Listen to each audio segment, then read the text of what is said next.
잘 해야 돼요. 대개 이제 나이가 좀 원만해지면 스스로에게 실망을 하고 포기해서 너는 별 수 없어.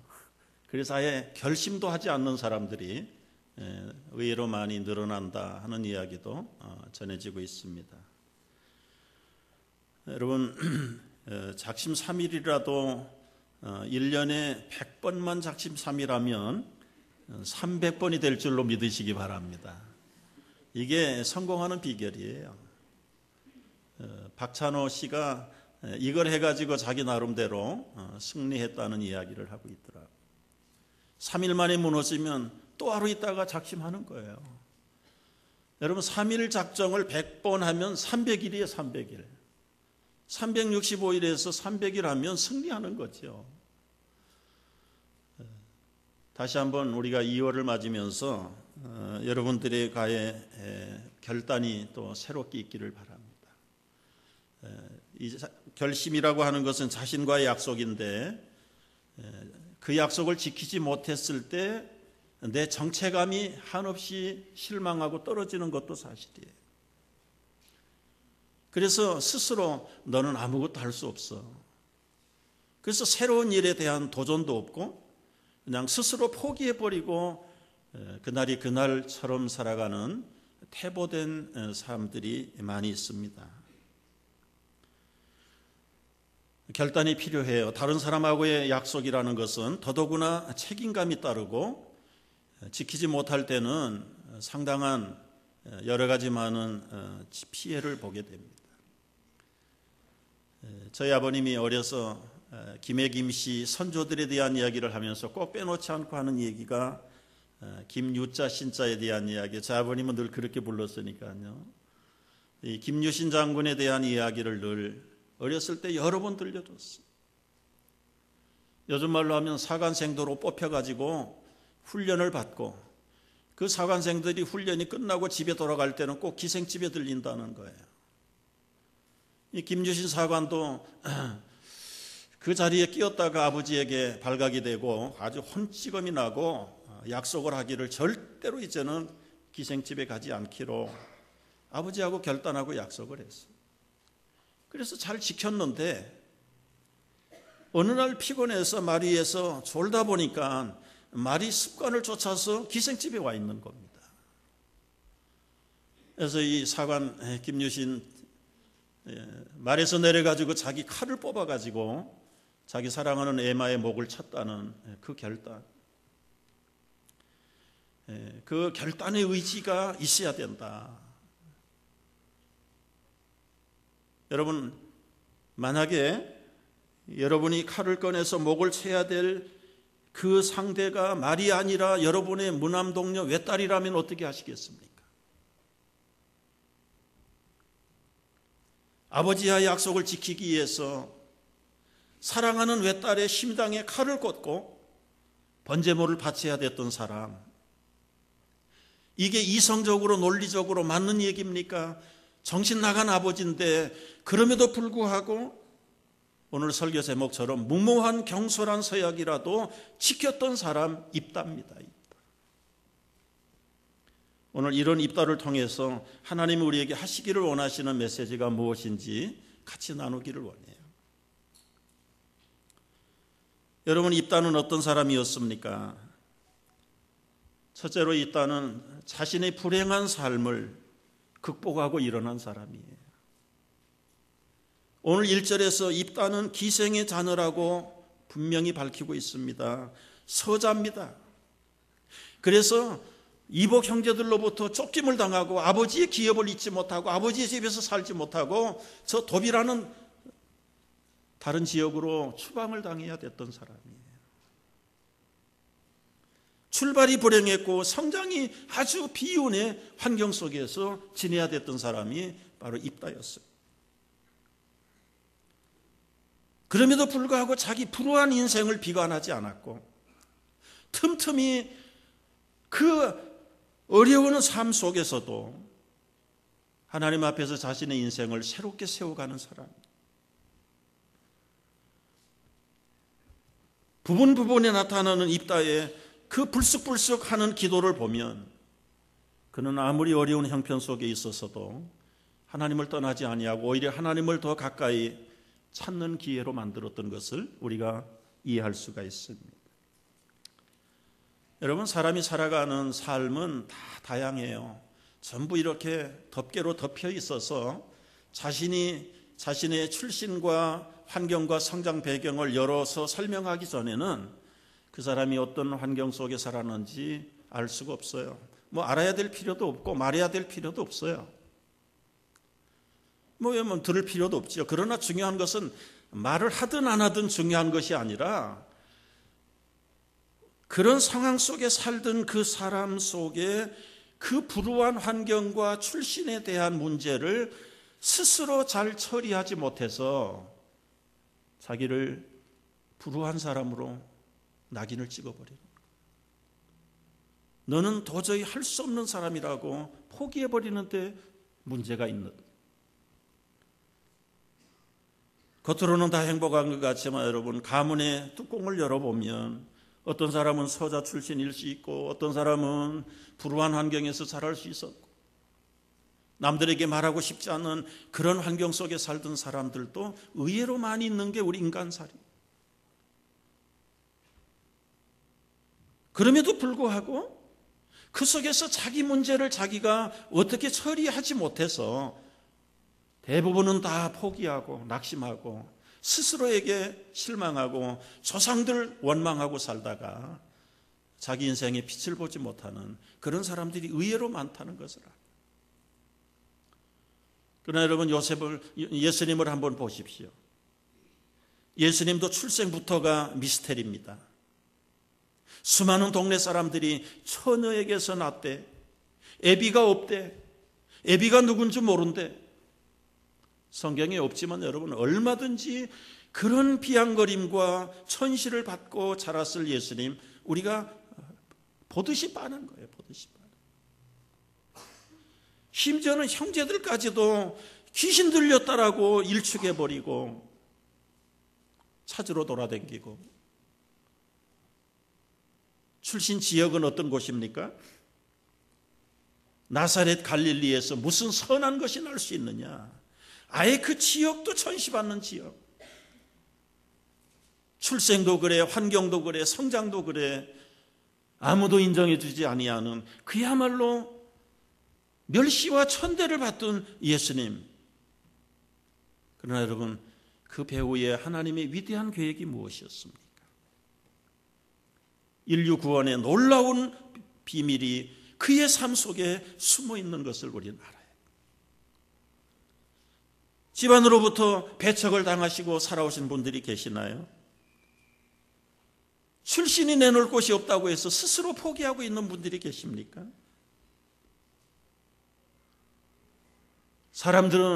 본인들은 포기하고 조롱할는지 모르지만 하나님은 그런 사람들에 대한 기대가 있어요. 오늘 입다처럼 하나님이 쓰시기를 원하신다는 그 비밀의 계획을 깨닫고 다시 재무장하고 일어날 수 있기를 주의 이름으로 축복합니다. 두 번째는 입다는 개인적인 원한이나 복수심을 초월했어요. 그리고 하나님 나라를 위해서 헌신한 사람. 자기를 쫓아냈던 형제들이 급하니까 찾아왔어요. 여러분, 쫓겨난 이 입다는 돛이라는 땅에서 살아요. 돛이라는 곳은 이스라엘과 시리아와 암몬이 만나는 그 접경지대에 어떤 면에서는 요즘 말로 하면 국정도시. 각 나라에서 핵심에서 쫓겨난 사람들, 갈 곳이 없는 사람들, 그 신원이 확실치 않는 사람들, 그런 사람들이 모여서 패스포트가 필요 없는 어중이 떠중이들이 모여 사는 이 돛이라는 땅에 입다라는 사람이 거기 가는 거예요. 용맹스럽습니다. 언변이 좋습니다. 많은 잡류들, 삼류인생들을 모아가지고 조직을 만들었어요. 좋게 말하면 군대를 만들었고, 짓궂게 말하면 깽단을 만드는 거예요. 조직을 생존을 위해서는 돈이 필요해요. 돈을 공급받기 위해서 돈을 받고 싸워주는 용병으로 출정을 시키는 거예요. 전쟁이 없을 때는 부잣집을 약탈해가지고 재산을 빼앗아오는 깽노릇도. 그 소문이 점점 퍼져서 입다가 그야말로 깡패들만을 오야붕이 됐어요.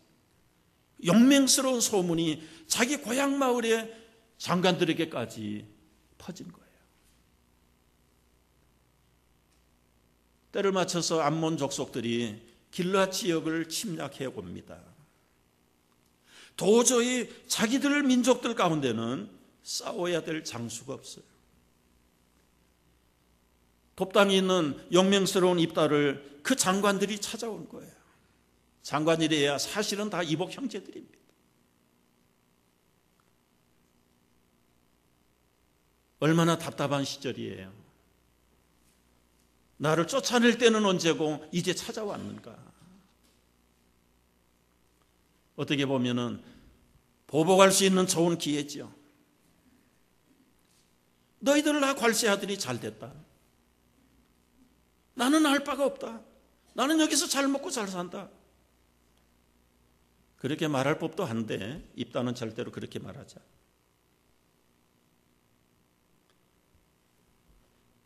질투를 당하고 추방을 당했지만 개인의 감정을 거기다가 싫지 않았어. 동족이 위태에 빠졌고 민족이 적군에 지금 공격 앞에 쓰러져 간다는데 거기 개인 감정을 가지고 논할 자리가. 여러분, 하나님의 사람들은 어떤 경우라도 개인 감정을 품어서는 안 됩니다. 요셉이 대표적인 사람이에요. 형제들에게 인신매매 당했습니다. 억울하게 투옥을 당해 감옥에서 여러분 그것도 1년도 아니고 13년을 억울한 옥살이를 했어요. 감옥에 들어가서도 술 맡은 관원을 그 위기 가운데서 건져서 출세를 회복시켜줬어요. 그런데도 아무도 돌아보지 않고 술 맡은 관원에 대한 섭섭함도 갖지 않았습니다. 자기를 13년 동안 감옥에 보낸 보디발과 그의 아내에 대해서 감정을 갖지 않았고 자기를 팔아버렸던 형제들에 대해서도 감정을 갖지 않았어요. 나중에 형제들이 결국은 자기들이 어렸을 때 팔았던 그 요셉 애굽의 총리라는 사실을 알고 그 앞에 섰습니다. 이제는 우리가 팔았던 그 형제가 그 손에 우리가 어떻게 살아남기를 바라겠는가. 부들부들 떨고 있을 때 요셉이 그들에게 말해요. 당신들이 나를 이곳에 팔았다고 해서 근심하지 마십시오. 한탄할 필요도 없습니다. 하나님이 생명을 구원하시려고 당신들보다 나를 먼저 보내셨다는 사실을 알아야 됩니다. 얼마나 멋있는 사람이에요. 여러분, 입다가 막 나가는 인생같이 보일는지 모르지만 개인의 감정을 형제들에게 복수하자.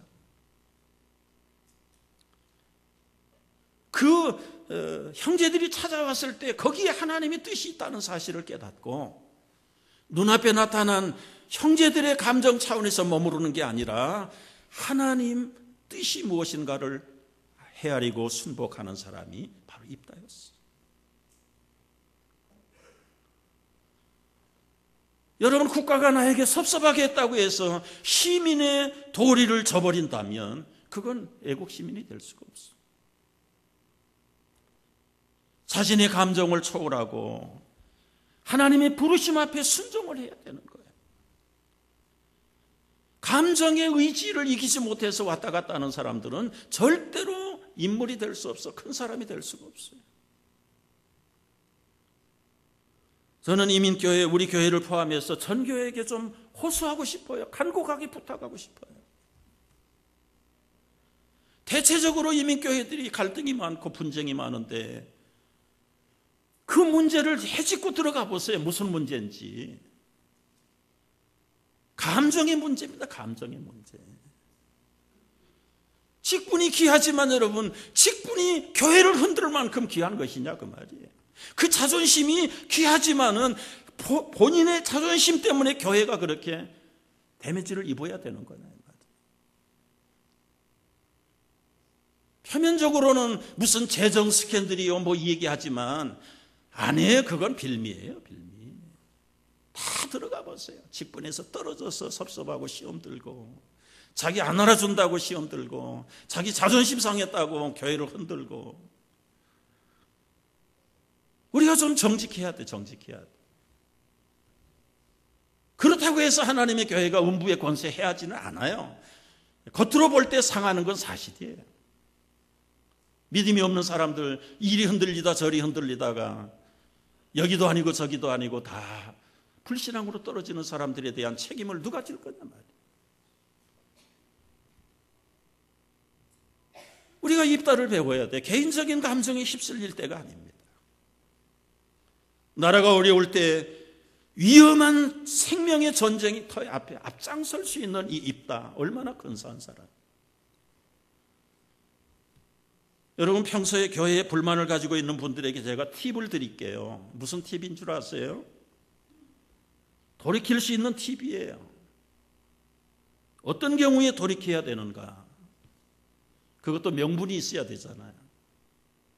교회가 어려움을 처할 때 그때 소문 없이 소리 없이 헌신자의 자리에 서십시오. 그게 반전할 수 있는 기회입니다. 어려우면 뒷짐지고 구경하는 사람이 아니라, 속으로 쾌재를 부르는 사람이 아니라, 정말 어려울 때 내 기도를 보태야 되겠구나, 내 헌신을 이럴 때에 알든 모르든 굳굳하게 본연의 위치로 돌아가서 지켜나갈 때 하나님께서 그 사람 귀하게 인정해 줄 줄로 믿습니다. 어떻게 이따처럼 이렇게 할 수 있을까요? 이게 우리가 눈여겨봐야 될 부분이에요. 여러분, 우리의 믿음, 우리의 감정 가지고 잘 되지 않아요. 그런데 오늘 말씀 9절을 보면은 입다가 길르아 장로들에게 이르되 너희가 나를 데리고 고향으로 돌아가서 암몬 자손들과 싸우게 할 때에 만일 여호와께서 넘겨주시면 내가 머리가 되겠느냐. 입다의 생각은 지금 머리가 되는 것도 아니고요, 승전하는 것도 아니라 그는 어떤 일을 할지라도 여호와께 내 마음이 있다는 것을 여기서 드러내고 있는 거예요. 하나님이 함께 하시는 평소의 훈련이 형제들이 찾아왔을 때 섭섭함이 그냥 물밀듯이 일어나지만 그 감정에 휩쓸리지 않고 여호와께서 나를 다스리고 나에게 맡기신 사명을 감당한다면 내가 개인적으로 내 감정을 초월 안 할 수 없는 것이, 하나님의 뜻 앞에 순종하지 않을 수가 없는 것이. 평소에 여러분, 암몬을 제압하기 전에 내 감정을 제압하는 입다가 돼야 됩니다. 내 감정을 제압하지 않고서 어떻게 입다 암몬을 제압하고 형제들에게 여유를 가질 수가 있겠어요? 어려운 건 사실이에요. 그래서 사문에서도 자기 마음을 다스리는 자는 열성업을 빼앗는 것보다 어렵다고 했어요. 어렵지만 하나님이 함께 하실 때 능히 하실 줄로 믿습니다. 마지막 입다는 무모한 경솔한 서약이라도 지켰던 사람. 여러분 한번 보세요. 무모한 서약을 지켜야 됩니까? 여러분이 입다가 했던 서약 알지요? 하나님이 승리해 주시면 내가 돌아올 때 첫 번째 만나는 그 사람을 번제로 드리겠습니다.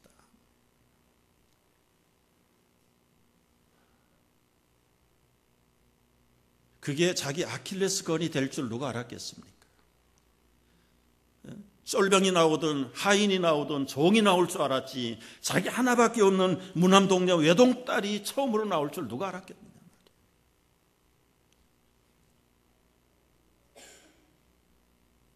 하나님 앞에 나가서 미스바의 성전에 가서 기도했어요. 출전하기 전에. 그때 하나님의 영이 입다에게 임했습니다. 온몸이 흥분 상태가 되고 온몸이 아마 떨렸을 거예요. 그때 자기도 모르게 하나님 승리케 해주실 줄로 믿고, 해주시면 내가 처음 만나는 사람을 주님께 번제로 드리겠습니다. 하나님의 약속대로 전쟁에서 승리하고 돌아왔는데 자기 외동딸을 잡아드려야 됩니다. 여러분, 입다는 성경에 능한 사람이에요. 암몬 왕에게 이스라엘 백성들을 얘기할 때 그 역사가 출애굽 역사입니다. 율법에 나오는 이야기예요. 입다는 성경에 능통한 사람이에요. 레위기나 신명기에서 율법에서 인육을 잡아서 사람을 잡아서 제사 드리지 말라고 그랬어요. 그걸 모르는 사람 아닙니다. 그런데 어떻게 입다가 그렇게 무모하게 처음 만나는 사람을 하나님 앞에 번제로 드린다고 했을까요? 그가 살았던 돕당이라는 데가 아까 말씀드린 대로 여러 나라 백성들이 와서 혼합해서 사는 곳이, 이스라엘 백성들 빼놓고는 이방 민족들이 제사 중에 가장 큰 제사, 가장 귀한 제사는 자기 아들들을 내서 자기 신에게 바치는 거예요.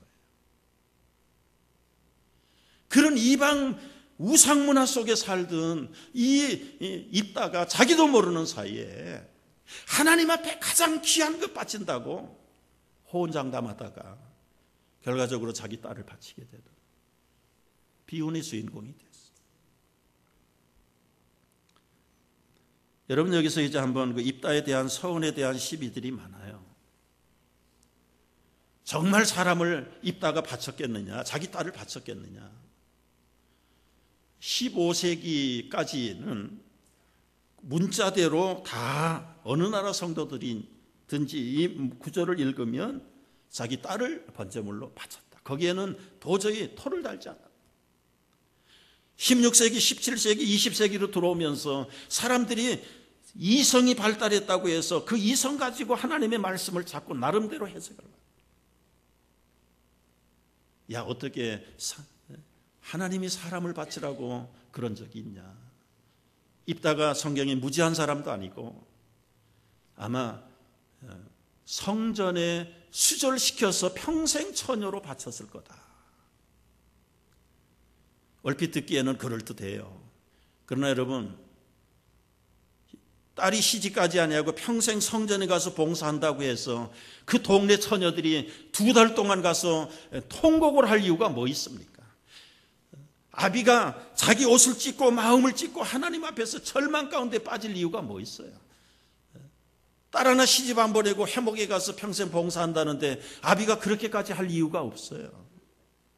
이스라엘 백성들이 그가 죽고 나서도 그날이 되면 온 전국이 죽은 딸을 위해서 통곡의 날로 기념을 한 것이 성전에 봉사하는 것 때문에 그렇게 했을까요?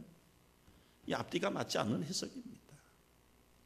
그렇다면 경솔한 서약이지만 입다는 문자대로 자기 딸을 그렇게 잡아서 바친 거예요.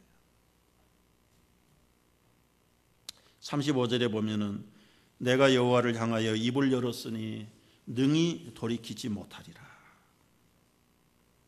한 번 하나님 앞에 발설을 했고 서약을 했기 때문에 취소할 수 없다는 거예요.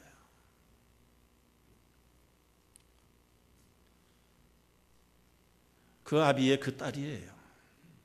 아버지, 나에게 2달만 말미를 주세요. 카스 자기 인생에 참 미련한 것, 미련함, 아쉬움을 통곡을 하면서 여호와께 다 드리고 내려와서 아비가 행하는 대로 자기는 번제의 희생물이 돼.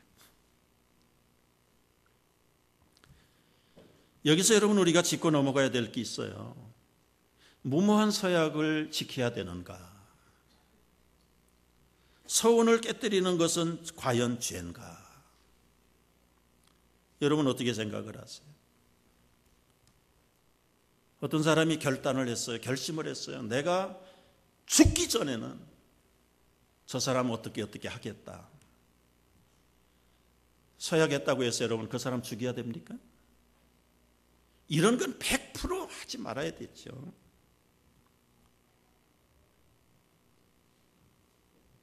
작은 것을 지키기 위해서 큰 죄를 범해야 됩니까?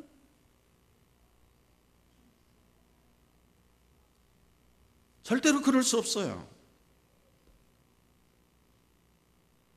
그렇다면 입다의 그 경솔한 서약을 어떻게 우리가 이해를 해야 되느냐 말이에요. 성경에 보면 서약을 취소하는 관례도 있어요. 근데 입다는 그걸 몰랐을까요? 다 알아요.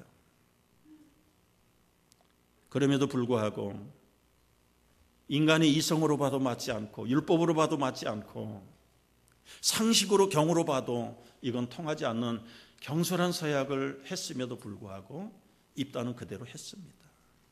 그걸 어떻게 우리가 이해해야 되느냐 말이에요. 하나님이 쓰시는 사람들은 완전한 사람이 아니에요. 하나님이 삼손의 바람둥이를 몰라서 불러서 쓰셨을까요? 겁이 많은 기드온 같은 겁쟁이 같은 걸 사사로 불러서 하나님이 쓰셨을까요?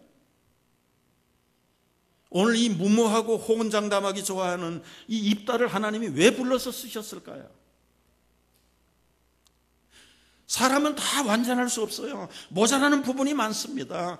그런데 하나님은 모자라는 부분보다 작은 부분이라도 그 감춰져 있는 그 부분을 보시는 거예요. 이성적으로 맞지 않고 경으로도 통하지 않는 이 호언장담하는 그런 스타일의 입다. 왜 하나님이 불러서 사사로 맡기셨을까요?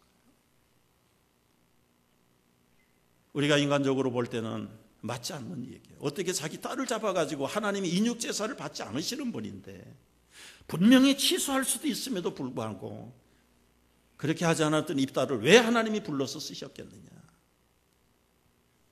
우리는 다 풀을 수 없어요. 그러나 한 가지 이 부분에서 짚고 넘어가야 될 부분은 아무리 자기가 경솔한 서약을 했다 하더라도 하나님 앞에서 그 무모한 서약을 실천한 그 입다의 그 충성스러운 그 믿음, 그걸 하나님이 보시는 거예요. 오늘날 많은 사람들은 핑계가 없어서 서약을 번복을 못해요. 조금만 섭섭한 일이 생기면 그걸 구실 삼아가지고 하나님 앞에서 번복해버리고 뒤집어버리고 싶은데, 그러나 여러분, 우리 입다를 보면서 우리 믿음의 초대교회 선배들을 보면서 어떤 고문과 형벌 속에서도 자기 생명이 끊어지는 한이 있어도 하나님 앞에 입을 열었던 신앙 고백에 대해서는 1촌의 양보도 없이 타협도 없이 그대로 지켰던 우리 믿음의 선배들이 하나님을 기쁘게 한 사람들이죠.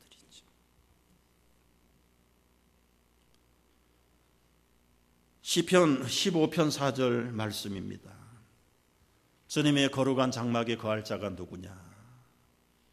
그 마음에 서운한 것은 해로울지라도 변치 아니하고 지키는 자. 하나님의 거룩한 장막에 거하는 사람. 인간적으로 볼 때 한없이 불완전하고 부족한 인생이지만 하나님은 그 중심을 바라다 보시는 분.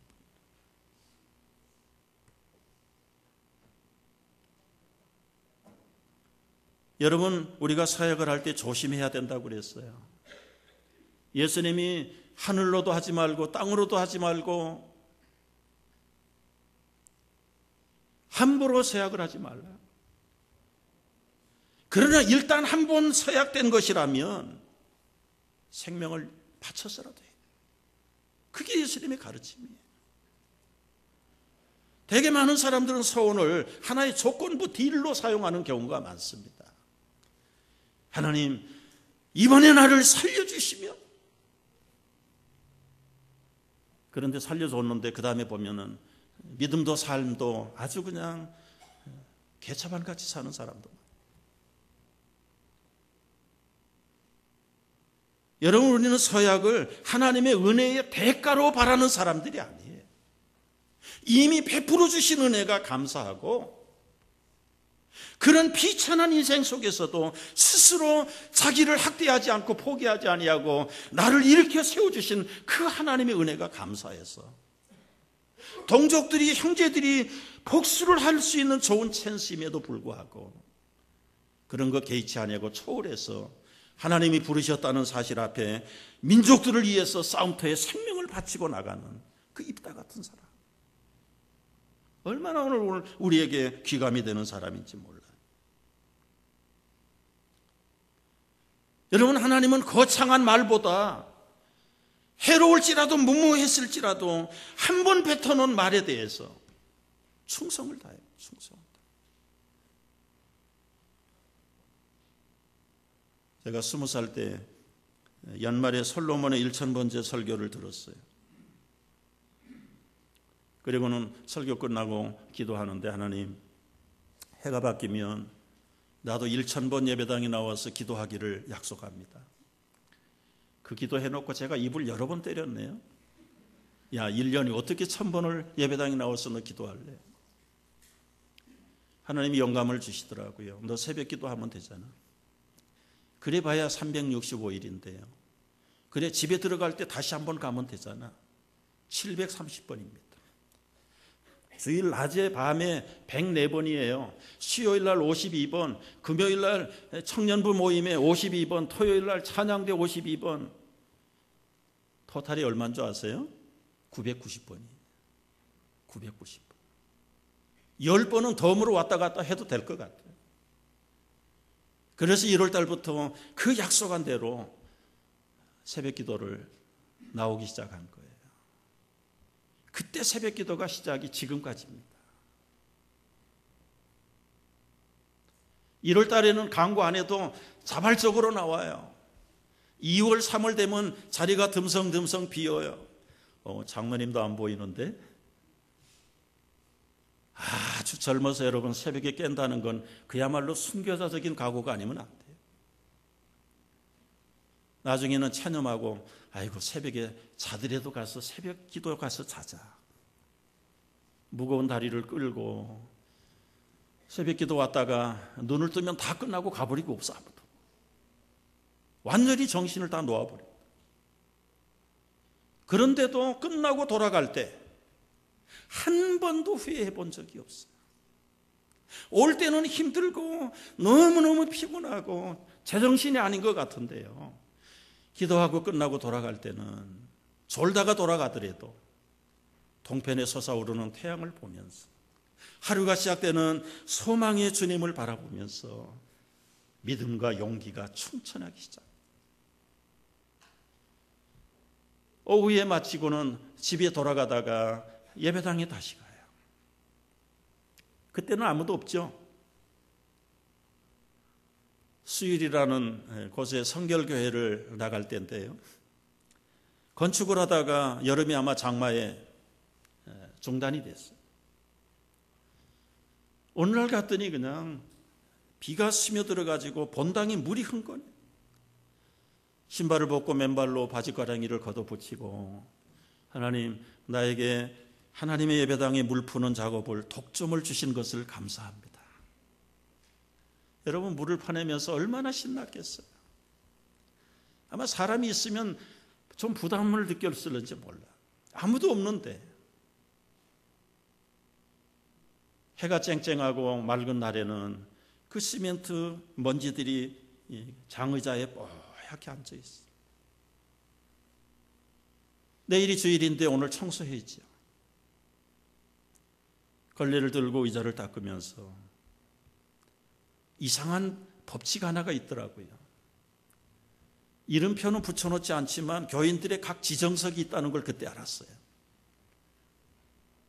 꼭 그 자리에 앉아야 은혜가 된대. 다른 데 앉으면 은혜가 안 된대. 다른 사람이 먼저 앉아 있으면 옆에 앉아가지고 어떻게 하든지 밀어가지고 그 자리 차지해. 교인들이 많지 않기 때문에 그 자리에 누가 앉는지 다 알아요. 새벽마다 나와서 기도하는 그 여집사님의 기도, 아버지 없이 낳은 아들, 참 어려서 유복자로 길른 아들, 외아들 하나가 믿음으로 돌아오지 않아서 그 어머니가 새벽마다 부르짖고 기도하는데 그 자리를 닦으면서 기도를 안 할 수가 없어요. 하나님, 그 어머니의 눈물 맺힌 기도를 들어주세요. 어느 날 이렇게 뒤에서 보니까 그 아들이 그 어머니 옆에 와서 앉아 있는 거예요. 그때의 그 기쁨은 물떠온 하인들만 알더라. 이 말이 무슨 말인지 모르면 요한복음을 열심히 가서 읽어보세요. 그 기쁨은 이루 말할 수가 없어요.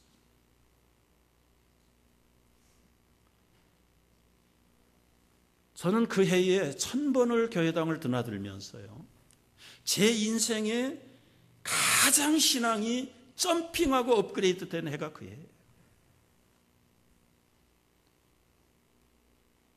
캘리포니아에서 온 덴티스트 선교사님 부부를 만나가지고 저를 신학대학에 스폰서로 보내줬어요. 제 인생이 완전히 진로가 바뀌어버렸어요.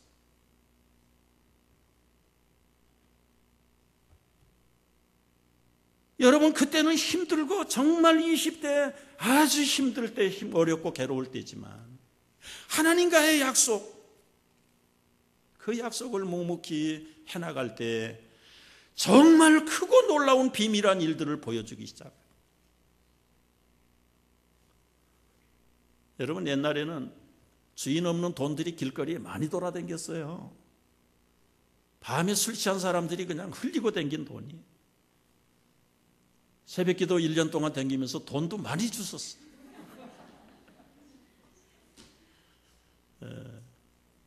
미제 파카 볼펜 귀할 때입니다.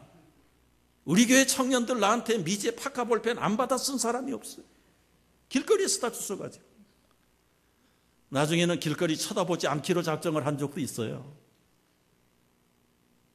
지금 생각해 보면 정말 나에게는 육신이 괴롭고 힘들지만 하나님 앞에 일단 패턴은 소원이고 약속은 지켜보니까 얼마나 나에게 상상 외의 은혜를 주셨는지 모릅니다. 여러분, 입다의 소원은 분명히 잘못된 소원이에요. 그러나 입다는 자기의 잘못을 감수하고라도 경솔한 소원이었지만 그대로 행했던 사람이 입다입니다. 소원은 소원이에요. 약속은 약속이에요. 해로울지라도, 손해를 볼지라도, 때로는 내 자존심이 깨질지라도 하나님 앞에 바치게 될 때 하나님은 오늘 3500년이 지났는데도 세인들의 입에서 입다를 못난이라고 평가할 수 있습니까? 얼마나 많은 입에서, 얼마나 많은 성도들이 비록 경솔한 소원이라도 그거 하나 변개치 않으려고 자신의 생명 같은 딸을 하나님께 바쳤다. 전설에 보면은 입다는 보통 이제 사사들은 40년, 50년을 통치했는데요, 가장 짧은 기간 통치자 몇 년인 줄 아세요? 6년 통치하다가 세상을 떴어요. 어떻게 죽었는가? 팔다리가 떨어져 나가는. 저는 그 얘기를 들으면서 성경에 없는 얘기예요. 그러나 주변의 문헌들이 그걸 기록. 자기의 경솔한 그 잘못된 서약 때문에 하나밖에 없는 딸을 자기 스스로 심장에 칼을 꽂고 불을 태워서 드렸더니 어떻게 그 아버지가 제대로 건재할 수 있겠느냐 말이에요. 팔다리가 떨어져 나가는 그 아픔 속에 다른 사사들은 40년, 50년을 통치하고 입다는 6년. 여러분, 그럼에도 불구하고 오늘날 여전히 입다는 수많은 사람들에게 아직도 높아 보이는 존경스러운 사람으로 대우를 받고 있습니다. 여러분, 오늘 입다를 통해서 우리에게 주시고자 하는 메시지가 무엇입니까? 여러분의 인생이 역경 가운데 있었습니까? 불우한 환경 속에서 성장하셨습니까? 입다를 보십시오. 요셉을 보십시오. 예수님을 보십시오. 일어나야 합니다. 일어나야 돼요. 개인적인 감정이나 원한을 가지고 국가에 해를 끼쳐서는 안 돼요. 입다는 자기의 사감을 다 덮어버리고, 요셉은 형제들에 대한 섭섭함을 다 덮어버리고, 오히려 하나님이 나에게 기회를 주신 것에 대해서 감사함으로 내 딸이 아니라 내 생명이라도 바치겠다는 그런 결단을 가지고 무모한 경솔한 서약이었지만 문자대로 행했던 입다. 누가 그 사람의 서약이 잘못됐다고 말할 수 있겠느냐 말이에요. 바라기는 여러분, 지극히 작은 것에 충성하는 자가 큰 것에 충성할 것이고, 작은 것에 불의한 자가 큰 것에도 불의한다는 예수님의 가르침의 말씀을 붙들고 남은 2월 그리고 금년의 한 해 정말 주님 앞에서 입다처럼 최선을 다해 살아드리는 오늘의 입다들이 되시기를 주의 이름으로 축복합니다. 기도하겠습니다.